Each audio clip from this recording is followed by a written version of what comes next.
darkness, my old friend. I've come to talk with you again.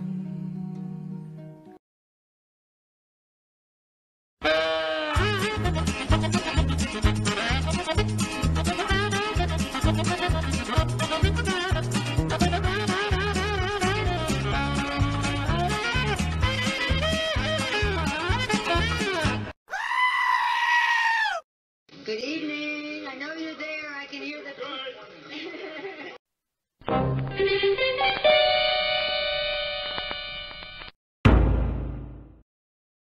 I don't know if these people were all sprung from the head of Zeus, or maybe they're all Native Americans. Bless their hearts. I said Tina. Let's for a moment honor it as a legitimate question. Although it's quite offensive, but you don't realize that, I guess. We did not have the majority, but we have the gavel. Excuse me. We don't have the gavel. We don't have the... We have our own gavel. Next. Next. Leader Pelosi.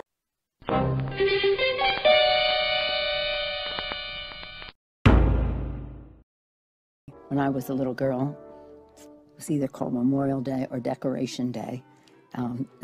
That's history to you. I don't support it, but it's not, again, it's not like, you know, in other words, there's an emergency. There's a burning building. We have to put out the fire. I'm not going to have a conversation about the color of the buckets that the water is in. On the street, you know, I was an advocate. I had the signs, 30 years, single payer, single payer, single payer. Public option I never heard of. Single payer. It's just, don't mess with the children. Kick the can a little bit, not even down the road, but down the path a little bit. The bishops talk about a baby Jesus. I think so. I think so. I think so, yeah.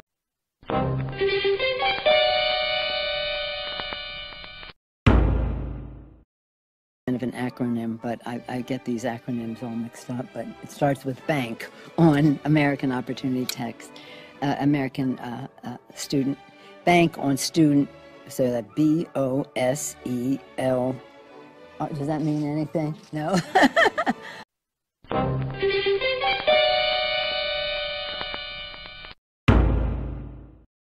What he said was that the insurance companies must tell the policyholder what they are deprived of, that they're not getting a pre-existing condition, another letter that says this is what this is going to mean to you in terms of you won't get pre-existing condition discrimination, and here are the other options that are available to you. It's about choice. If you like what you have and you want to keep it, you have the choice to do that. Are you accountable for... It's not that it's not correct. It's that if you want to keep it, and it's important for the insurance company to say to people, this is what your plan does. It doesn't, lifetime limits, annual limits, and the rest of that. There's a bottom line. And that's not what you said If you had your plan before the enactment of the law in 2010, if you had your plan before, there is nothing in the law that says you have to. But, you know, again, we can go back and forth on this. Right, but if you can keep it, this is all about choice. You could, if you had your plan until the enactment of the law in 2000. The grandfathering is for those before 2000, but it doesn't mean that there was anything in the law that said if you like what you had before 2010, you couldn't keep it. I think it's really important to make that point, because that's what people see. But there is nothing, but you said earlier, if the law says that you must be canceled, the law doesn't say that. But again, neither here nor there. How do we go forward? Well, now, I would agree with you for the policies. We have to pass the bill so that you can find out what is in it. This is coming home to roost.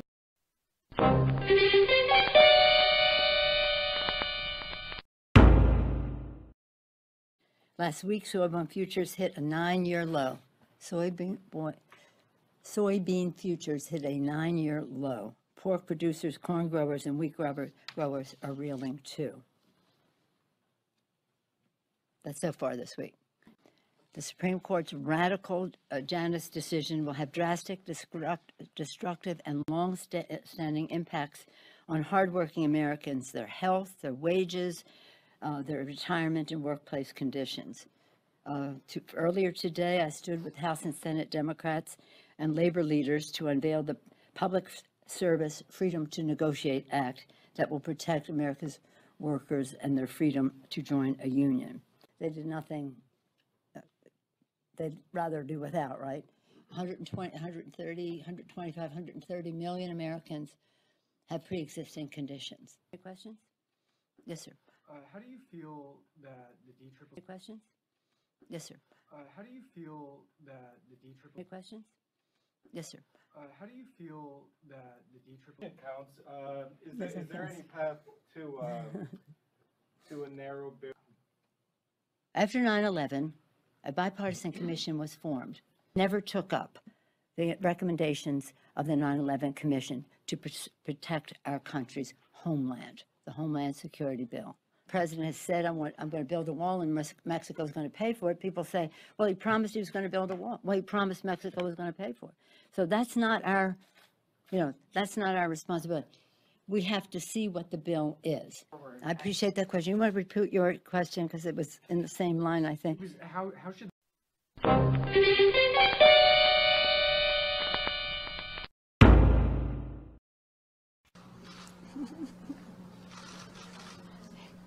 Go.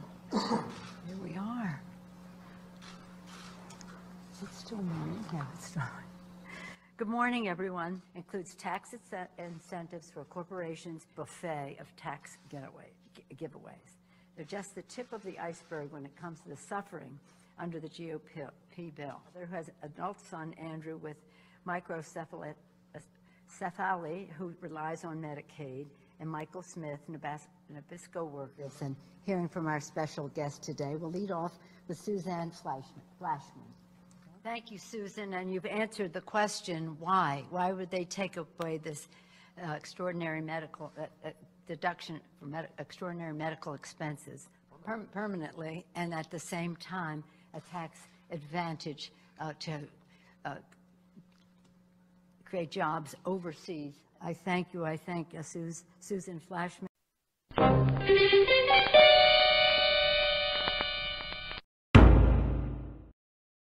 There's not going to be any wall money in the legislation. However, if they have some suggestions about certain localities where technology, some infrastructure, as I said, about the ports of entry, we might need more ports of entry. We might need some roads. That's part of the negotiation. It is not a negotiation for the president to say, what did he say today? It doesn't matter what Congress does. I knew that he wanted it all to himself. I mean, oh, really? A president who wants to have Congress be completely irrelevant in how we meet the needs of the American people? No, come on. So let them work their will. I'm an appropriator. See, that's where one of the places I was forged. Intelligence. Shall we go to that subject on the president? Intelligence and appropriations. And they know their brief, they know their limitations in terms of financial resources, and they have to choose the best way to use the money for the American people.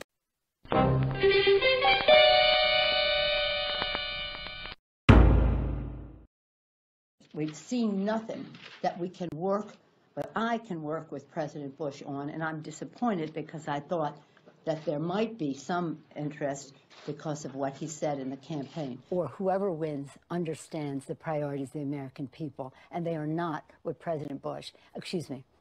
I'm so sorry, President Bush. I never thought I'd pray for the day that you were president again.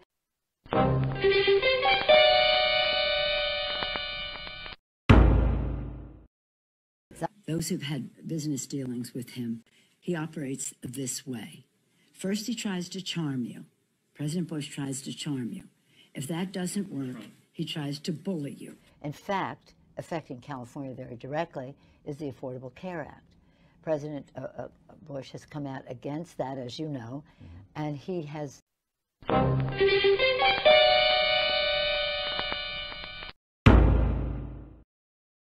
They do not believe in it.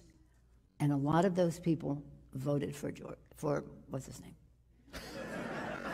Yeah. The President of the United States. The new President of the United States. I notice you don't say President Trump. It's hard. Is that a thing? I mean, do you avoid that? I mean, I've never heard him say it either. You what? Say that again? I've never heard him say it either. But is it hard? It is hard to say it. Well, see, when I was listening to my dear friend Richard say things about the most powerful woman in the state, well, I'm the highest-ranking woman politically in our country, to be Speaker of the House, President, Vice President, Speaker of the House. It's the third highest position, and leader is a very significant position.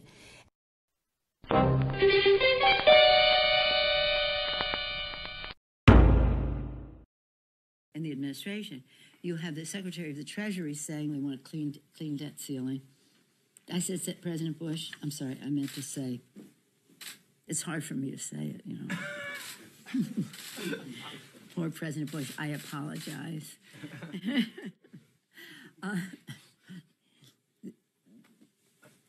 What is that on the debt ceiling thing?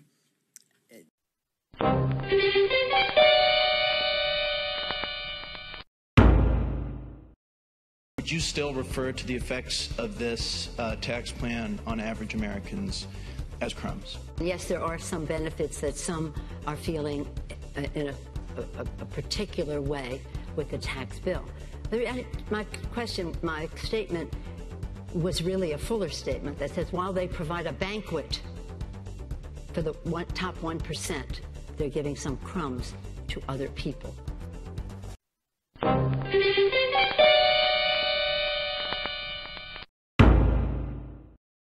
Anybody here have a smartphone? In this smartphone, almost everything came from federal investment. But we have to pass the bill so that you can find out what is in it. Today is the 1st of May. Hooray, hooray, the 1st of May, we used to say. I don't know if these people were all sprung from the head of Zeus, or maybe they're all Native Americans. Bless their hearts. But somebody came from someplace.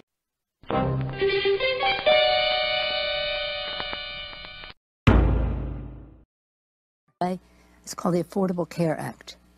It's called the Affordable Care Act. I know you didn't intend any, but it's called the Affordable Care Act. Affordable. Good. Affordable. There's a reason. Affordable.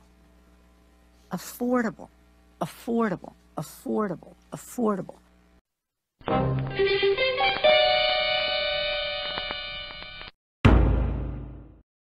This will be loud. One more. Oh, please. No, never. Never. Okay. If the election were held today on the House floor, do you have the votes to be elected Speaker? Yes. Okay. Now let me just get back to your question. Now that's the array. I'm not. You know, we got. Listen, this is what we have. We have a farm bill that we have to deal with. We have Me Too legislation we'd like to get passed here. We're trying to pass an omnibus bill so that we don't have any question about shutting down government. There are issues that relate to the Veterans Affairs and lawsuits that are happening there. We have the Mueller language that we want. We're still, I have a day job here that is different from just what's happening on the political side. We're just very excited about the size of our victory. I would say to you, I've always supported it. It doesn't matter to me whether they support me. What matters is that they support a democratic agenda to make progress for America's working families, and they all spoke out beautifully for the people. Health care, like a jackhammer. That's what's important. And then what was yours? And we'll come back to the omnibus. I would never, no, I intend to win the speakership with Democratic votes, if that was your question. That was your question. I have overwhelming support in my caucus to be Speaker of the House, and certainly we have many, many people in our caucus who could serve in this capacity. I happen to think that at this point, I'm the best person for that.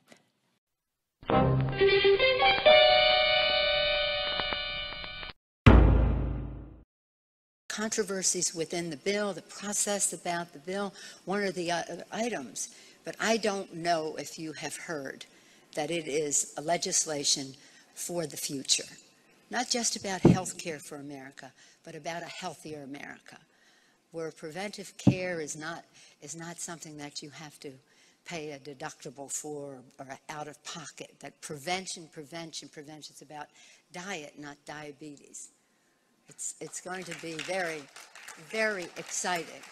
But we have to pass the bill so that you can find out what is in it away from the fog of the controversy.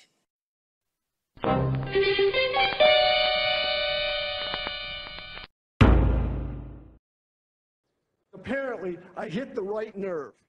Well, apparently so, because that Republican congressman's speech got Nancy Pelosi so fired up, she actually crossed the aisle, but not the way anybody had hoped. Joining us right now is that Congressman Tom Marino of Pennsylvania. Good morning to you, sir.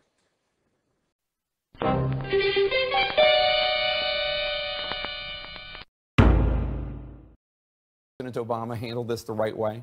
I think the President Obama handled it as he received information that was of the highest confidence. I do think, with all the respect in the world for the press, that the press could have done a better job instead of printing every email that came out and saying, this comes to you from Vladimir Putin. They were, ha, ha, ha, John Podesta said this or that. I think the press were accomplices in the undermining of our election by the Russians by not pointing out this stuff is worthless because it comes from an undermining of our election, or at least reminding the public where these emails, the leaking of these emails came from. So I can't speak to the timing of what President Obama said. I wish it had all happened in a time where the public could know that this had an impact on the election. A lot of things have an impact on the election. This certainly was one of them. But what's important to know is that it doesn't happen again, and that people in other countries realize what they are going to be susceptible to when the Russians come in to undermine their elections. This is a big picture of undermining democracies, not just in our country, although they like undermining ours. And they did have a vendetta against Hillary Clinton because she spoke about democracy and democratic elections and the rest. There's no question, personally, Vladimir Putin had a vendetta. That's right, and the Russians are right now doing the same thing in some European countries, hoping to influence their elections.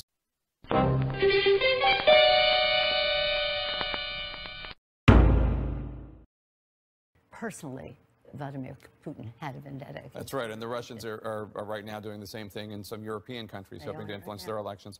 I want to move on to legislation. In his speech to a joint session of Congress, President Trump renewed his commitment to child care and paid family leave. Take a listen.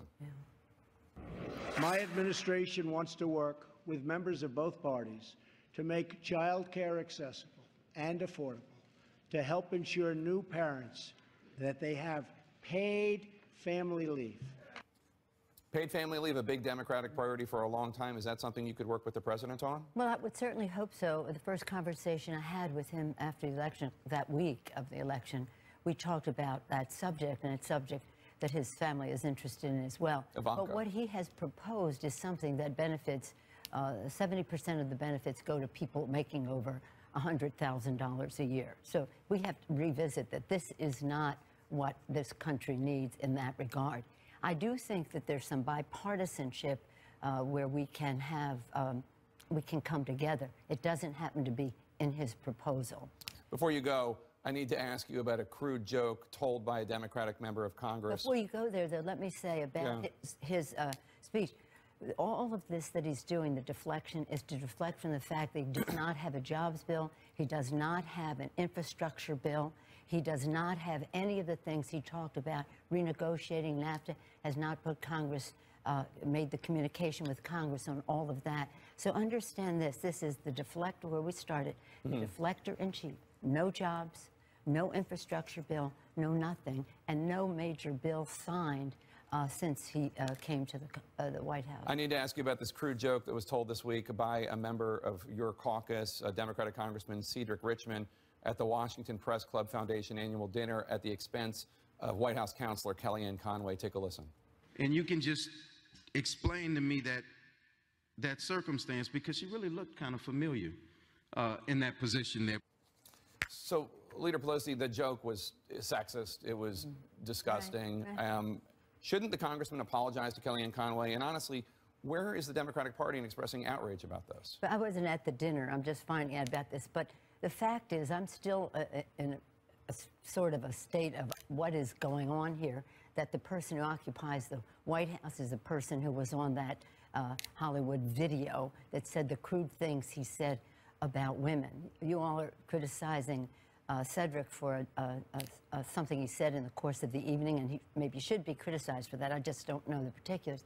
But I do every day marvel at the fact that somebody who said the gross and crude things that President Trump said, he wouldn't even be allowed in a frat house, and he's in the White House. Well, I think we've covered the Access Hollywood tape quite a bit, but I guess the question is, if one criticizes only Republicans when they make crude comments, does that not undermine the moral authority if they don't criticize when Democrats make crude comments? Well, I think everybody was making crude comments, and I just don't know. I wasn't at that dinner, but I was at the dinner last night at the Gridiron Club, and we were all, I think, quite, shall we say, respectable. I'll look at what my colleague said there, but I do think that in the Oval Office, we were always with decorum appropriate for the White House. Democratic Leader Nancy Pelosi, it's always a pleasure to see you. Thank you so much. Pleasure. Thank you for being here this morning.